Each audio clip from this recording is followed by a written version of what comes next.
పాదపద్మాలకు నమస్కరించి ఆయన మంగళాశాసనంతో ఆశీర్వాదంతో ఈవేళ మన పాశురం అర్థం తెలుసుకుందాం. నిన్నటి పాశురంలో స్వామివారు మీకేం కావాలమ్మా అంటే, అమ్మ ఏమడిగిందంటే, మాకు నీ పాంచజన్యం లాంటి శంఖాలు కావాలి అని అడిగింది. ఆ తర్వాత ఇంకేమడిగింది, మాతో పాటు చక్కగా నీ నామ సంకీర్తనము చేయగల గాయకులు కావాలి అని అడిగింది. ఆ తర్వాత మాకు నీ మంగళం పాడేందుకు దీపం, ఒకటి అద్భుతమైన దీపం కావాలి అని అడిగింది అనమాట. ఆ తర్వాత ధ్వజం కావాలి అని అడిగింది, ధ్వజ అంటే జెండాలు కావాలి అని అడిగింది. ఆ తర్వాత ఆ తర్వాత చాందిని కావాలి అని అడిగింది అనమాట. అంటే మనకి పైన గొడుగులాగా పట్టడానికి అది కావాలి అని అడిగింది. ఇవన్నీ అడిగితే ఇవాళ స్వామివారు ఏం చెప్పారంటే, సరే నీకు పాంచజన్యం లాంటి మీకు శంఖం కావాలంటున్నారు కదా, పాంచజన్యం అంటే అంశాన్నే మీకు ఇచ్చేస్తాను తీసుకోండి అని చెప్పారనమాట. ఆ తర్వాత మీకు దీపం కావాలన్నారు కదా, లక్ష్మీదేవి దీపం సమానం. దీపం అంటే లక్ష్మీదేవి వెలుగు అనమాట.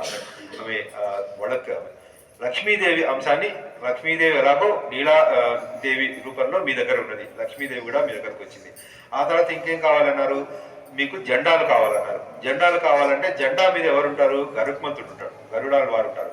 సరే గరుడాల వారిని కూడా మీకు ఇచ్చేస్తాను అని చెప్పారు. ఆ తర్వాత ఇంకా ఏం కావాలన్నారు, మీరు చాందిని కావాలన్నారు, అంటే పైన గొడుగు పట్టడానికి. ఆదిశేషుడే మీకు ఇచ్చేస్తాను, ఆదిశేషుని అంశాన్నే మీకు ఇచ్చేస్తాను. అవన్నీ తీసుకొని మీరు చక్కగా మీ మీ పనులు మీరు వెళ్ళండి, అంటే అయిపోయింది, మీ పని అయిపోయింది, మీరు వెళ్ళండి అన్నారు. కానీ ఇంతకుముందు మనం ఏం చెప్పుకున్నాము, మనము ద్వారం దగ్గర ఉన్నప్పుడు నందగోపుని ప్రార్థిస్తున్నప్పుడు, వీళ్ళందరినీ ప్రార్థిస్తున్నప్పుడు స్వామివారు ఎట్లాంటి వారో చాలా గంభీరంగా ఉంటారు, ఆయనతోటి మనం మాట్లాడగలమో లేదో, ఆయన మాట వింటారో లేదో అనుకున్నాం. కానీ నిన్నటి పాసరంలో మనకు అర్థమైంది ఏంటంటే, ఆయన భక్తవత్సలుడు అన్న విషయం మనకు అర్థమైంది. అంటే ఆయన మనలాంటి ఒక వారు, ఆయన కూడా మనలాగే చక్కగా ఆనందంగా ఉంటారు, ఆయన దగ్గర ఆనందం తప్పితే ఇంకేమీ ఉండదు. మనకి ఆ విధంగా ఒక చక్కటి చనువు ఒకటి ఏర్పడిపోయింది అనమాట స్వామివారితో.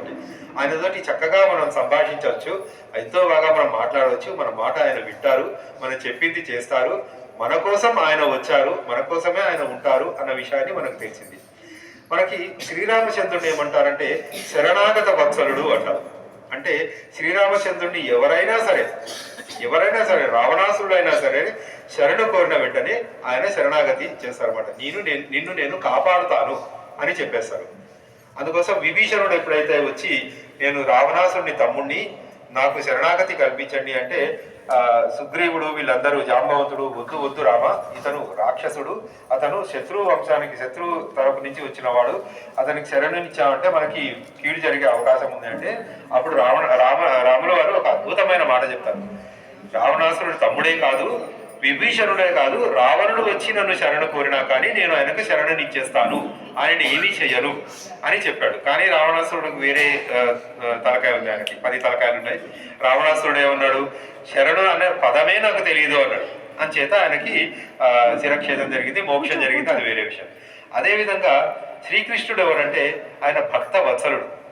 శ్రీరామచరుడిని కనీసం శరణమైనా కోరాలి, ఈయన ఏం లేదు, ఆయన దగ్గరికి వెళ్ళిపోతే చాలు శ్రీకృష్ణుడు, ఆయన శరణిచ్చేస్తారు మనకు అన్న విషయాన్ని మనకు నిన్న తెలిసింది.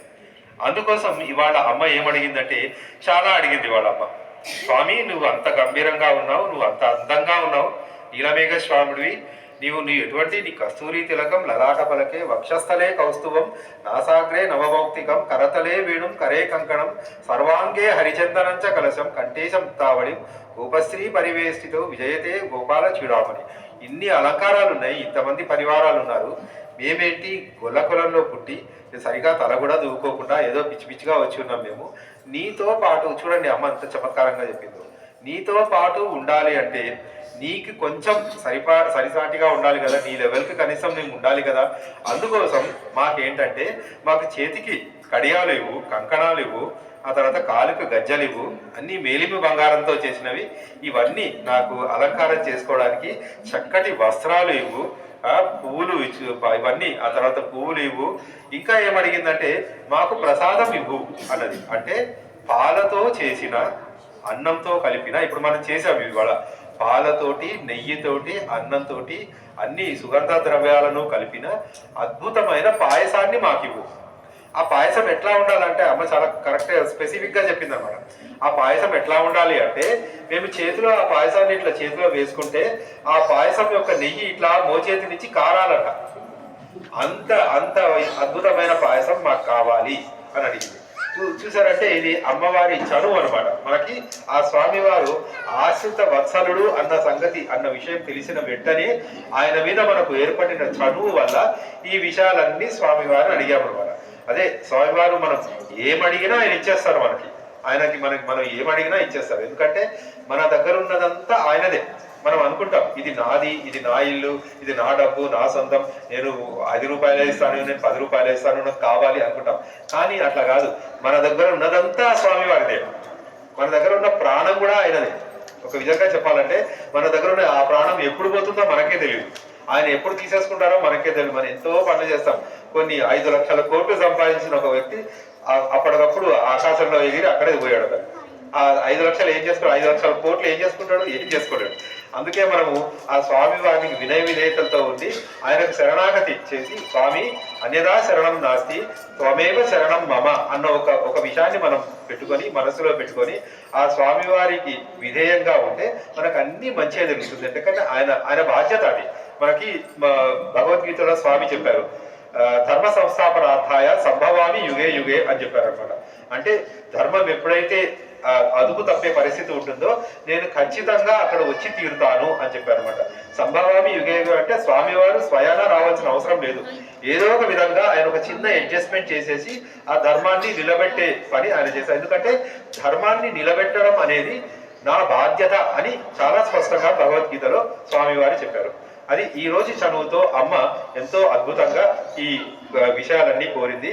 అందుకోసం మనం అందరం చక్కగా పాయసం అమ్మ చెప్పిన విధంగా పాలతోటి, నెయ్యితోటి, ఆ తర్వాత బెల్లం చక్కగా వేసి దాంట్లో నెయ్యి కారే విధంగా అన్ని సుగంధ ద్రవ్యాలు వేసి చక్కగా పాయసం చేసి మన గోదాదేవులు, చిన్న గోదాదేవులు అందరూ ఇవాళ వచ్చిన తర్వాత గోదాదేవులు, గోపబాలులు కూడా, ఎందుకంటే నందవ్రజంలో ఉన్నప్పుడు, నందగోపకులంలో ఉన్నప్పుడు కృష్ణుడితో ఆడుకున్నది కేవలం గోపికలే కాదు, గోపబాలుడు కూడా ఆడుకున్నారు.